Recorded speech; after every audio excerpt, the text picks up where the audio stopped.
একদমই তাই, কারণ ওখানে র্যাঙ্ক জাম হয়েছে, ওখানে কোনো অ্যাপটিটিউড টেস্ট হয়নি। যারা চাকরি খেয়েছে সেটা তো রাজ্য সরকারের মানে উদাসীনতাও ঠিক নয়, বদমাইশির জন্য, মাননীয় মুখ্যমন্ত্রীর বদমাইশির জন্য এটা হয়েছে। সে তার ভিত্তিতে সে আগুনে ঘি ঢেলেছে, লোককে বোকা বানিয়েছে এতদিন ধরে। আজকে বিকাশ ভবন অভিযান বলুন, সেটা তারই একটা ফল।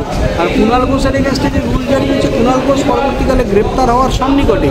কুণাল ঘোষের এগেন্স্টে রুল জারি হয় কুণাল ঘোষ সহ 7 জন, কারণ মামলাতে এত বড় 144 ব্রেক করে সেইখানে একটা ঝামেলা সৃষ্টি, একটা রায়টের সিচুয়েশন, সেটার মূল ইন্ধন যোগানো হচ্ছে যোগানদার চুরি করেছে। সেই চুরি করার লক্ষণ রেখা আছে। তুমি তো প্রথম কথা এসএসসির সব থেকে বড় বেনিফিশিয়ারি যদি কেউ হয় তাহলে পশ্চিমবঙ্গের মুখ্যমন্ত্রী মমতা বন্দ্যোপাধ্যায়, তাহলে সেই লক্ষণ রেখা উনি পার করে গেছেন। আবার লোকে যারা যোগ্য প্রার্থী তাদেরকে নাচিয়েছেন, তাদেরকে ভুল পথে চালিত করেছেন, তাহলে লক্ষণ রেখা তো উনি নিজেই মানেননি। যদি লক্ষণটা দেখেছেন সেটা ট্রেলার দেখেছেন, এখনো 26 লাখ ঘরে বসে আছে। তা 26 লাখ যদি নামে তাহলে মুখ্যমন্ত্রীর কালীঘাট তো বন্ধ হয়ে যাবে, অবরুদ্ধ হবে, কলকাতা অবরুদ্ধ হবে। তখন উনি কী করবে? এই 10,000 এতজনকে সামলাতে, যারা যোগ্য, যাদেরকে মানে যারা মেধার ভিত্তিতে এসছে তাদেরকে সামলাতে যদি এত হয়, যারা পরীক্ষা দিয়েছে টোটাল 26 লাখ, 25 লাখ অ্যারাউন্ড, ইনের 25 লাখের একটু বেশি, এই অ্যারাউন্ড 26 লাখ, তাহলে সেটা সামলাতে তো মুখ্য। নমস্কার, ইনস্টা খবরে আপনাদের সকলকে স্বাগত জানাই। আমি কনকা, এই মুহূর্তে আমি উপস্থিত আছি কলকাতা হাইকোর্টে এবং আমাদের সাথে উপস্থিত আছে বিশিষ্ট আইনজীবী রাহুল রাজবা।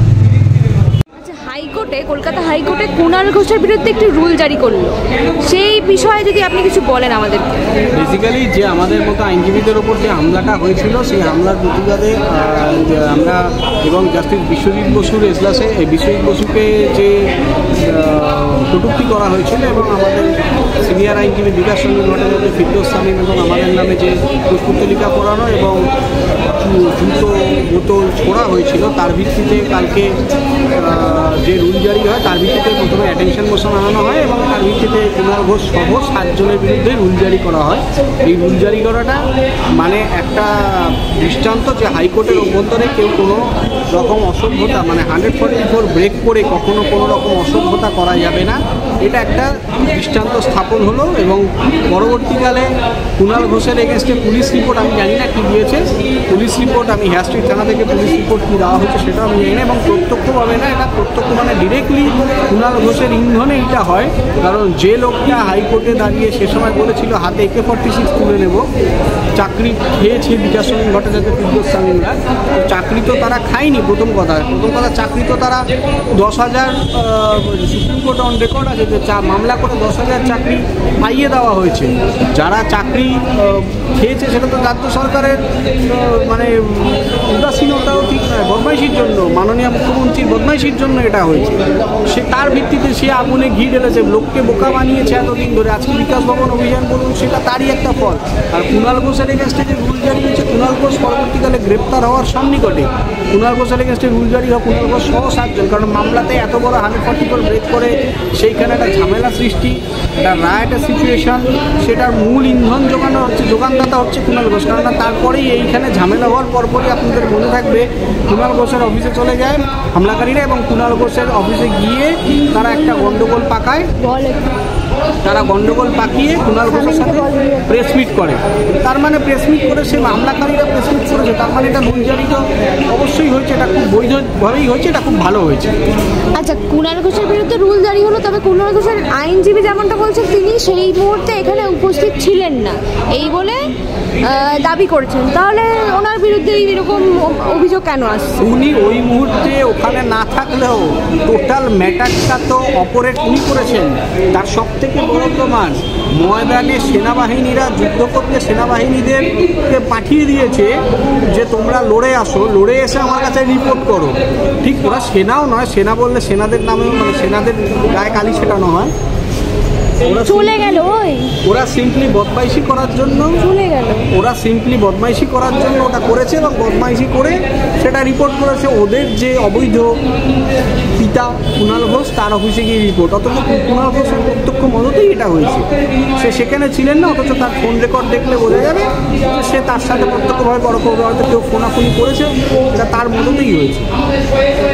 আচ্ছা, আমরা যেমনটা একটু অন্য বিষয় বলি এবার, আমরা যেমনটা দেখতে পেলাম যে গতকাল মুখ্যমন্ত্রী শিক্ষকদের বিরুদ্ধে মানে শিক্ষকদের হয়ে একটি কথা বললেন যে আমি আন্দোলনের বিপক্ষে নই, তবে কোথাও একটা লক্ষণ রেখা থাকা দরকার।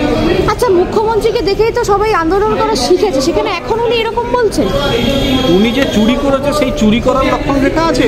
উনি তো প্রথম কথা এসএসসির সব থেকে বড় বেনিফিশিয়ারি যদি কেউ হয় তাহলে পশ্চিমবঙ্গের মুখ্যমন্ত্রী মমতা বন্দ্যোপাধ্যায়। তাহলে সেই লক্ষণ রেখা উনি পার করে গেছেন। আবার লোকে যারা যোগ্য প্রার্থী তাদেরকে নাচিয়েছেন, তাদেরকে ভুল পথে চালিত করেছেন, তাহলে লক্ষণ রেখা তো উনি নিজেই মানেননি। যদি লক্ষণ রেখা উনি মানতেন তাহলে সুপার নিউমারি পোস্ট ক্রিয়েট করলেন কেন? 10,000 26,000 10,000-এর জন্য সুপার নিউমারি পোস্ট ক্রিয়েট করলেন কেন? তার মন্ত্রিসভায় তার সঙ্গে ক্রিয়েটেড হয়েছে কেন? সুপার নিউমারি পোস্ট যে ক্রিয়েট করেছে তার মন্ত্রিসভা, তাকে সিবিআই তদন্তে এড়ানোর জন্য তিনি সুপ্রিম কোর্ট পর্যন্ত গেলেন। উনি ওএমআর শিট প্রকাশ করলেন না, মিরর শিট প্রকাশ করলেন না, মিরর শিট মাদার ডিভাইস দিলেন না। তাহলে লক্ষণ রেখা তো প্রথমে উনি চুরি করে তার মানে লক্ষণ রেখা পেরিয়ে গেছেন। সাধারণ মানুষ আন্দোলন করেছে, এটা বহু ক্ষোভের বহিঃপ্রকাশ। বিকাশ ভবনে আজকে যেটা দেখেছেন সেটা ট্রেলার দেখেছেন, এখনো 26 লাখ ঘরে বসে আছে। তা 26 লাখ যদি নামে তাহলে মুখ্যমন্ত্রীর কালীঘাট তো বন্ধ হয়ে যাবে, অবরুদ্ধ হবে, কলকাতা অবরুদ্ধ হবে। তখন উনি কী করবেন?